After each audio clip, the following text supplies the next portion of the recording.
Morning students बच्चे अपने को नैक्सट टॉपिक है कुछ टर्म्स एक्सप्लेन करनियां ने असी निगलैक्टेंस एयर रेजिस्टेंस दियाँ एयर रेजिस्टेंस ਨੂੰ ਨਿਗਲੈਕਟ ਕਰਨ ਦੇ ਲਈ ਕੁਝ ਪ੍ਰੋਪਰਟੀਜ਼ ਯੂਜ਼ ਹੋਣੀਆਂ ਪਹਿਲੇ ਆਪਾਂ ਉਹਨਾਂ ਨੂੰ ਪੜ੍ਹਦੇ ਹਾਂ ਠੀਕ ਹੈ ਕੁਝ ਡੈਫੀਨੇਸ਼ਨਸ ਨੇ ਮੇਰੇ ਕੋਲ ਫਸਟ ਫੈਕਟਰ ਹੈਗਾ ਐਂਗੂਲਰ ਡਿਸਪਲੇਸਮੈਂਟ ਐਂਗੂਲਰ ਮਤਲਬ ਐਂਗਲ ਡਿਸਪਲੇਸਮੈਂਟ ਮਤਲਬ ਡਿਸਪਲੇਸਡ ਕਿਸੇ ਡਿਸਟੈਂਸ ਤੇ ਕਿਸੇ ਐਂਗਲ ਦੇ ਨਾਲ ਕੋਈ ਚੀਜ਼ ਡਿਸਪਲੇਸ ਕਰੇ ਠੀਕ ਹੈ ਉਹਨੂੰ ਕਹਿੰਦੇ ਐਂਗੂਲਰ ਡਿਸਪਲੇਸਮੈਂਟ ਉਹਨੂੰ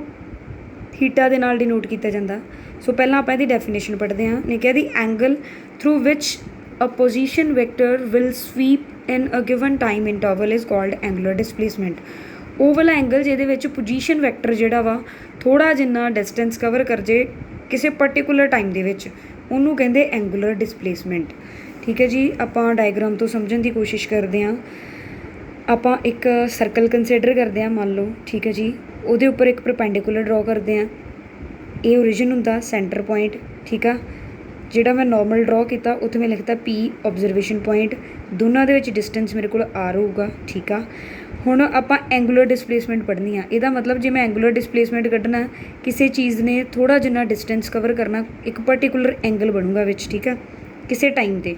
ਮੰਨ ਲਓ ਜਦੋਂ ਕੋਈ ਚੀਜ਼ ਤੁਰਦੀ ਆ ਉਦੋਂ ਉਹਦਾ ਟਾਈਮ 0 ਹੁੰਦਾ ਕਿਉਂਕਿ ਉਹਨੇ ਸਟਾਰਟ ਕੀਤਾ ਅਜੇ ਮੂਵ ਕਰਨਾ ਇੱਕ ਪਰਟੀਕੂਲਰ ਡੈਸਟੀਨੇਸ਼ਨ 'ਤੇ ਪਹੁੰਚ ਜੇ ਉਹਨੂੰ ਮੈਂ T ਲਿਖ ਲਿਆ ਠੀਕ ਆ ਇਹ 'ਤੇ ਜੋ ਮਰਜ਼ੀ ਲਿਖ ਸਕਦੇ ਹੋ ਸਾਡੀ ਆਪਣੀ ਚੋਇਸ ਹੁੰਦੀ ਹੈ ਠੀਕ ਹੈ ਜੀ ਸੋ ਜਿੱਥੇ ਜਾ ਕੇ ਚੀਜ਼ ਮੰਨ ਲਓ ਥੋੜ੍ਹਾ ਜਿਹਾ ਡਿਸਟੈਂਸ ਕਵਰ ਕਰ ਗਈ ਉਦੋਂ ਉਹਦਾ ਟਾਈਮ T ਹੋ ਗਿਆ ਰਾਈਟ ਸੋ ਜਿਹੜਾ ਡਿਸਟੈਂਸ ਉਹਨੇ ਕਵਰ ਕੀਤਾ ਉਹਦੇ ਵਿੱਚ ਜਿਹੜਾ ਐਂਗਲ ਬਣਿਆ ਪਰਟੀਕੂਲਰ ਐਂਗਲ ਥੀਟਾ ਉਹਨੂੰ ਕਹਿੰਦੇ ਐਂਗੂਲਰ ਡਿਸਪਲੇਸਮੈਂਟ ਡਿਸਟੈਂਸ ਸੇਮ ਹੀ ਰਹਿਣਾ ਠੀਕ ਆ ਮਤਲਬ ਡਿਸਟੈਂਸ ਇੱਕੋ ਜਿਹਾ ਹੀ ਕਵਰ ਹੋਣਾ ਦੋਨੋਂ ਸਾਈਡ ਓਕੇ ਜੀ ਸੋ ਇਹਦੀ ਡੈਫੀਨੇਸ਼ਨ ਆਪਾਂ ਸਮਝਣ ਦੀ ਕੋਸ਼ਿਸ਼ ਕਰਦੇ ਹਾਂ ਐਂਗੂਲਰ ਡਿਸਪਲੇਸਮੈਂਟ ਨੂੰ ਆਪਾਂ ਡਿਨੋਟ ਕਰਦੇ ਹਾਂ ਥੀਟਾ ਦੇ ਨਾਲ ਠੀਕ ਹੈ ਜੀ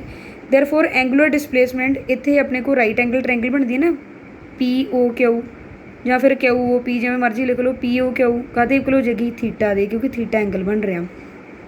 ਜੇ ਮੈਂ ਇਹਦੇ 'ਚੋਂ ਐਂਗਲ ਦੀ ਵੈਲਿਊ ਕੱਢਣੀ ਐਂਗੂਲਰ ਡਿਸਪਲੇਸਮੈਂਟ ਦੇ ਲਈ ਕੱਢਣਾ ਤਾਂ ਮੈਂ ਐਂਗਲ ਹੀ ਹੈ ਨਾ ਯਾਨੀ ਕਿ ਥੀਟਾ ਐਂਗਲ ਕਾਹਦੇ ਬਰਾਬਰ ਹੋਊਗਾ ਮੇਰੇ ਕੋਲ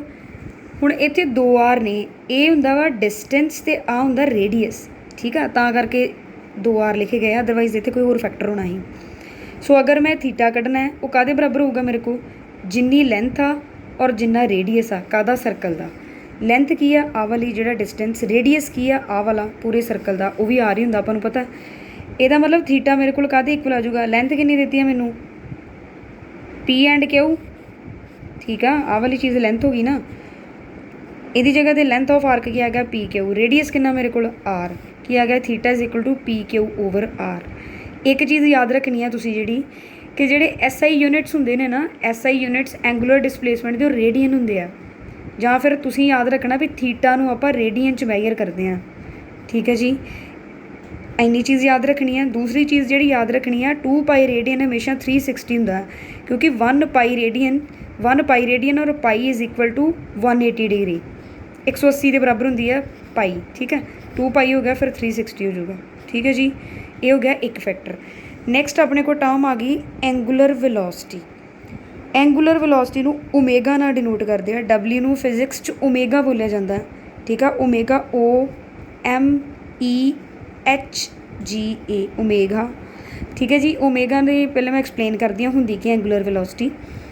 ਐਂਗੂਲਰ ਵੈਲੋਸਿਟੀ ਨੂੰ ਆਪਾਂ ਕਹਿੰਦੇ ਡਿਫਾਈਨ ਕਰਦੇ ਹਾਂ the time rate of change of angular displacement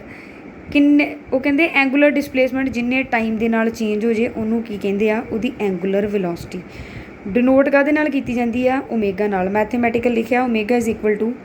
definition ਤੋਂ ਹੀ ਪਤਾ ਲੱਗਿਆ change in angular displacement divided by time taken ਜਾਂ ਫਿਰ ਟਾਈਮ ਪੀਰੀਅਡ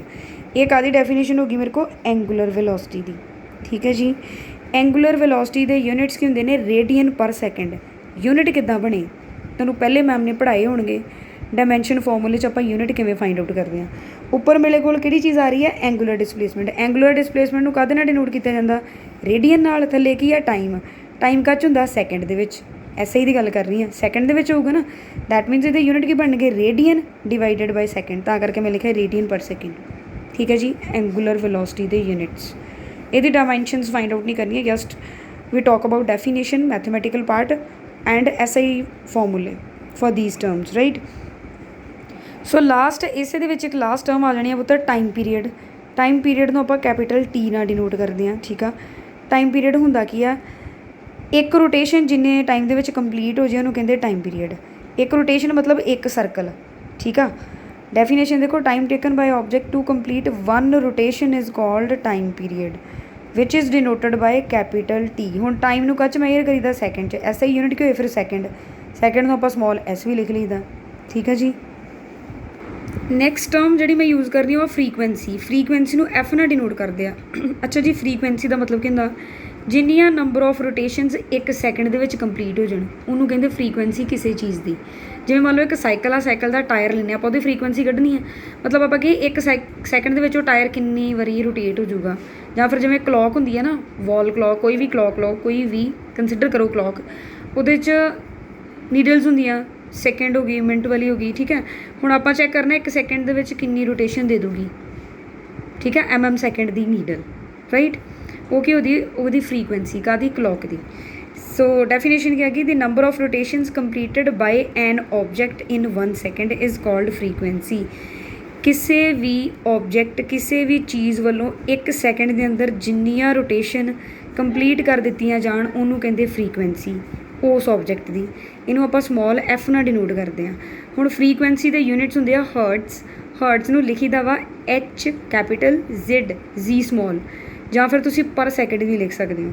ਪਰ ਸੈਕਿੰਡ ਕਿਉਂ ਲਿਖ ਸਕਦੇ ਹੋ, ਹੁਣ ਇਹਨੂੰ ਧਿਆਨ ਨਾਲ ਸਮਝੋ, ਠੀਕ ਆ। ਐਫ ਦਾ ਮਤਲਬ ਹੁੰਦਾ ਮੇਰੇ ਕੋਲ, ਥੋੜ੍ਹਾ ਕਿ ਦੇਖਿਓ, ਐਫ ਦਾ ਮਤਲਬ ਹੁੰਦਾ ਮੇਰੇ ਕੋਲ ਵੈਸੇ 1/t।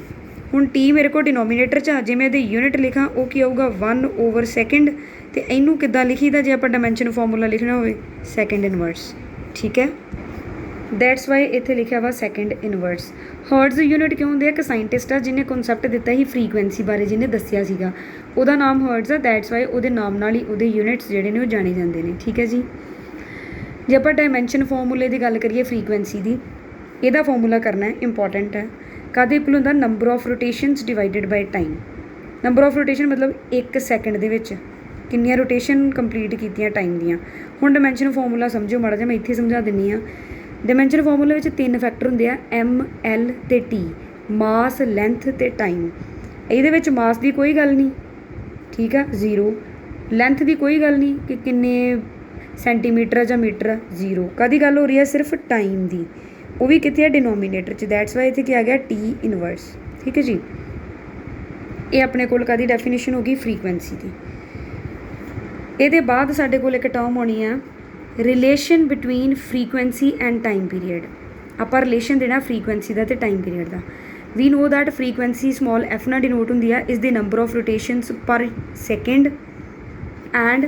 ਕੈਪੀਟਲ ਟੀ ਕੀ ਹੁੰਦਾ, ਟਾਈਮ ਪੀਰੀਅਡ, ਠੀਕ ਆ। ਹੁਣ ਮੈਂ